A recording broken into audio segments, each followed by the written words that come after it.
SimWorld, what's up? What it do? What it is? What it look like? You know what it is. It's that time. Cut yourself up, and let's get to it. Blazing Takes is here, number one show in SimWorld. I am Rick Blaze, and of course, you know I am joined by Siege. Siege, how we doing, my good brother? I'm doing great. It's another Monday, another week to get better, another week to do our thing, and best day of the week. Some people say. I won't say who those some people are, but it's the best day of the week. That's what some people say. Yeah, that's what they say. I'm gonna let them have it. By the way, they're not paying me to say this, but if you are a West Side Gun fan, this new album is bananas. You might want to check it out. Anyway, let's get to the topic. See. All right, so let's see what we got first. This morning, it was announced that Dylan Harper, similar to Cooper Flagg, one of the top-rated basketball recruits in the country, in any league, was, it was announced that he has signed the paperwork and he is intending to play for SimWorld in SimWorld Prep this year. What are we? Initial reactions? What do we make of that, Rick? It's cool. It's cool. We're not too impressed. Cool. We're not excited about it. Where do we think he's gonna go? Do we have an idea? Well, I'm going to assume he's going to stay somewhere in the East. I don't know where he's going to go. This can go a lot of ways. Every time I try to predict what somebody's going to go, they end up doing something totally different. So I have no idea. But as far as the talent's concerned, he's cool. He doesn't. Can he score? Yes. Does he have a decent size? Yes. But I don't see some, for me, this is just my eye test. A lot of people have certain skill sets that they're good at, but there's usually some trait or two that kind of separates them from the rest of the pack. Okay. That makes them be like a star in the making or like a bona fide player. I don't see that in Dylan Harper personally. All right, well, here's my thing. I'm gonna staunchly disagree with you on that one, Rick, because here's my thing. That's cool. I don't see it. I mean, here's my thing for me. Yes, does he have like the flashiness, all this? Does he look like Cooper Flagg, the 6'10" guy who can play like a guard and play lockdown defense? No, maybe he's not that flashy, but the things he does have are all the intangibles. He is a supreme athlete. He is a scorer through and through. He can score the rock from any level on the court. He can handle the ball. He has all the intangibles. Now, here's my thing. Like you said, he's got that size. He's 6'6". He's got long arms. He's athletic.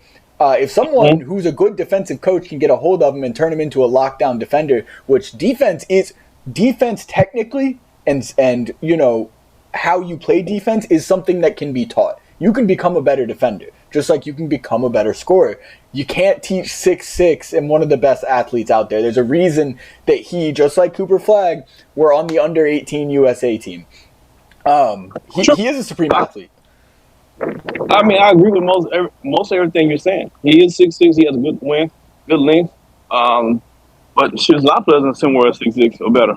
So again, I'm not discrediting his skill set.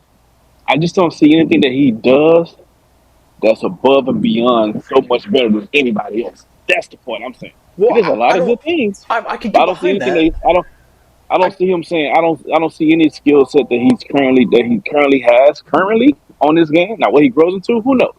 But I don't think that he does currently. I'm like, wow, he's so much better than everybody else at this. Well, I get that. I get that. He's not like, so much better of a scorer than Japheth Towns. They're probably on like the same level kind of thing. But here's what I do think is he is so well-rounded in his game. He's got a lot of things that he does really well. So no, maybe he isn't the best. He isn't going to be the best in SimWorld off the bat at any one thing. But he is going to be top 5 or top 10, whatever you want to say, in a lot of different areas of the game. And for me, when I think about where is a good place for him to land, he may not be coming to SimWorld Prep to be, immediately a superstar, the best ever. He may be trying to hone his skill set and, get a little more exposure on this side, something like that. But that's where I start to think, where is he going to go? Because to me, the first place that almost makes sense to me is Beast of the East with Coach Drayton. And here's my reasoning for that, because he reminds me a little bit of Fareed Redmond. Now, Fareed Redmond was a really good scorer, decent defender, had some size, around the same size as Dylan Harper, but people didn't really talk about him like the superstar that I think he could have been on a team where maybe he was the only guy. Coach Drayton did a really good job of teaching him and integrating him into a system where he learned to play with a team and not just be the guy, which I personally think can serve someone who can be a superstar at the prep level really well going forward. Because as we know, a lot of guys who can be superstars at the prep level can't necessarily be superstars at the next level or the next level. So learning that early on is so big for me. So I think going somewhere like Beast of the East, where he could fill in that same role that Fareed Redmond had last year, is one, obviously really good for Beast of the East. I'm sure they would love to have him. And two, I think it'd be really good for his development overall going forward. I like the coach of Beast. I don't like the team as it currently constructed for him. So I don't think that's a good option for him. I think Beast is going a different direction with their team. You think? So I don't see him going there. Yeah, I think Beast is. I don't think Beast is the team. I think the best fit for him right now, if I'm still on the East Coast, is Philadelphia. I don't know about that. I don't know. What did they've got their number one scorer. They've got Nas Hall. I mean, Beast of the East, they lost Fareed Redmond, but who else did they really lose? He could slide right back into that same role Fareed played, and they could once again be in the title game.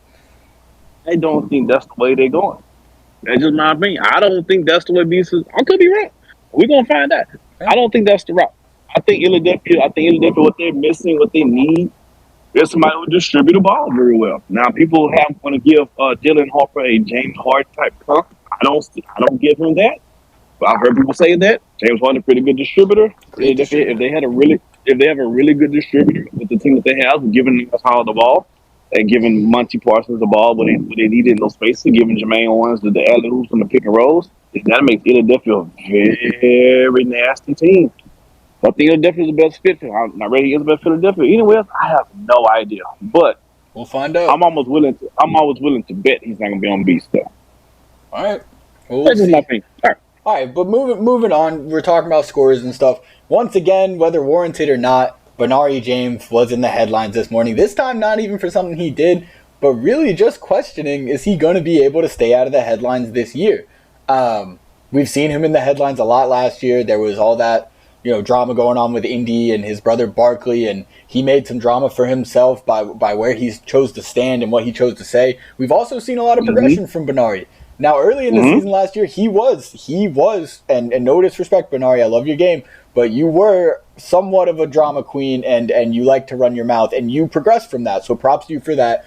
So now, what do you think about that? Is he going to be able to stay out of the headlines? So I'll say this, and shout outs to Benari, and shout outs to everybody who's on the Heartland team. I will say this. I think Bernard's made a very good. First of all, for the listeners, if you hear wind, I'm outside. We're on the road. But I'm on the road. He's in the studio. See you in the studio. I'm on the road. So if you hear wind blowing, yeah, I'm actually live right now on the road. Well, I'm stopped right. Anyway, I think Bernard's done a very good job of making sure he's keeping himself out of that mess, right? And he's done so far in the offseason. However, he is going to a team that has some very interesting characters. The coach is one of them. I don't know much about the Larger brothers yet, and Jaquan Johnson is another one interesting character. So I look at it like this: Benari James is kind of like baking soda. Baking soda by itself is not a problem. If you mix baking soda with some vinegar and you put it in a bottle and you put a cork on it and you shake it up, you got a bottle rocket. I like the way you put that. So I think this team is potential to be a bottle rocket. Benari on his own is baking soda and it's cool. There's nothing wrong with it. But if you mix that with Coach Lovelace and how he likes it and his antics, and you mix that with what we've seen from Jaquan Johnson and everything, if you put that and then you start adding some losing, if they start losing some games and people start, not playing their positions correctly, it could potentially be a bottle rocket. So I think this is, I hate to say it, but it feels like the perfect concoction for a really exciting bottle rocket for this season. I could be wrong, but it looks like the perfect bottle rocket. I do agree. Benari has been a lot better. But to answer the main question of will he stay out of headlines, no. But here's the thing. I don't necessarily think that means it's going to be his fault he's in the headlines. He at this point, he has a target on his back from the media. Right. That is how it is. That is not going to go away. Likely that will follow him into college. And if in college he stays completely out of trouble, it might go away before he maybe makes the pros. But no, he will not stay out of headlines just because, just like this morning, people are going to be poking. People are going to poke. They know he's got that personality, and they're going to poke. But here's my concern. I've already seen it's the off season right now, and I've seen him, and I've seen the Hilario brothers too, and it hasn't been anything overly aggressive, anything wrong, but I've seen some jawing with some other players in threads, in talks, things like that. Again, nothing that I would say is wrong. They haven't done anything wrong, but I've already seen some jawing, and like you said, get into the regular season, maybe add some losses or some chemistry issues, whatever may happen. And if right now we're already jawing and it's the off season, that's where I get a little bit concerned. And so I'll say this to Benari. Benari, if you're listening, you got to let it go. You have that target on your back. That it may suck. It may not be fair, but that is what it is right now. You have a target on your back. So you have to be even more cautious than the average player to not make a story out of yourself. And then add on that you are a top 10, some people would argue top 5 player in the league. So you've got even more coverage on you. You are who the media is going to focus on anytime you do anything.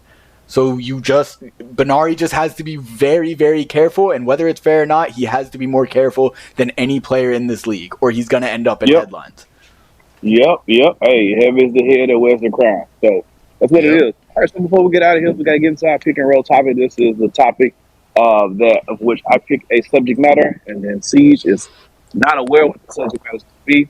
And I'm going to ask him that, and he's going to have to roll with it and give his answer. So Friday's topic is a doozy. We did a really good job. So I'll let you out of here today with a much easier selection. See? Thank you. Much easier selection. If you could build your perfect basketball player, but you could only take the attributes of 3 basketball players, you pick the 3. What 3 would it be, and what part of their game, or maybe it's a physical thing that you want to build that player up? And I can only take one thing from each player, right? Yes, correct. And is this in the scope of SimWorld Prep, or is this all of basketball ever? Basketball, period. All right. I'm taking Kobe Bryant's mentality. That is not a discussion to me. I'm taking his mentality. I'm taking... Can I do something as overarching as saying, taking LeBron's scoring versatility, or is that too broad? That's too broad. Matter of fact, let's. So here's the thing. Let's make it specific. 1 non-physical trait and 2 physical traits, but 3 physical altogether. Traits. Okay. So 2 physical traits and 1 non-physical trait. All right. So I'm taking. Does physical count with skills on the court, like ball handling, shooting? Okay. Yes. So then I'm taking Kobe's mentality. I am taking Giannis's build. 1-1. And I'm taking Steph Curry's shooting. Oh, that's probably the perfect person. All right, that's probably the perfect ball. That's what I'm taking here. Kobe's mentality, Giannis' size, and he can shoot like Steph Curry. Yeah, I don't think nobody can beat that. That's gonna be tough. That's gonna be tough. But there you have it. That's what we got for that, man. Y'all put in the group chat, put in the thread how you feel. What 3 components would you use to create your ball player? And what do you think about everyone, all the other topics we spoke about today? We'll see y'all on tomorrow. Happy Monday.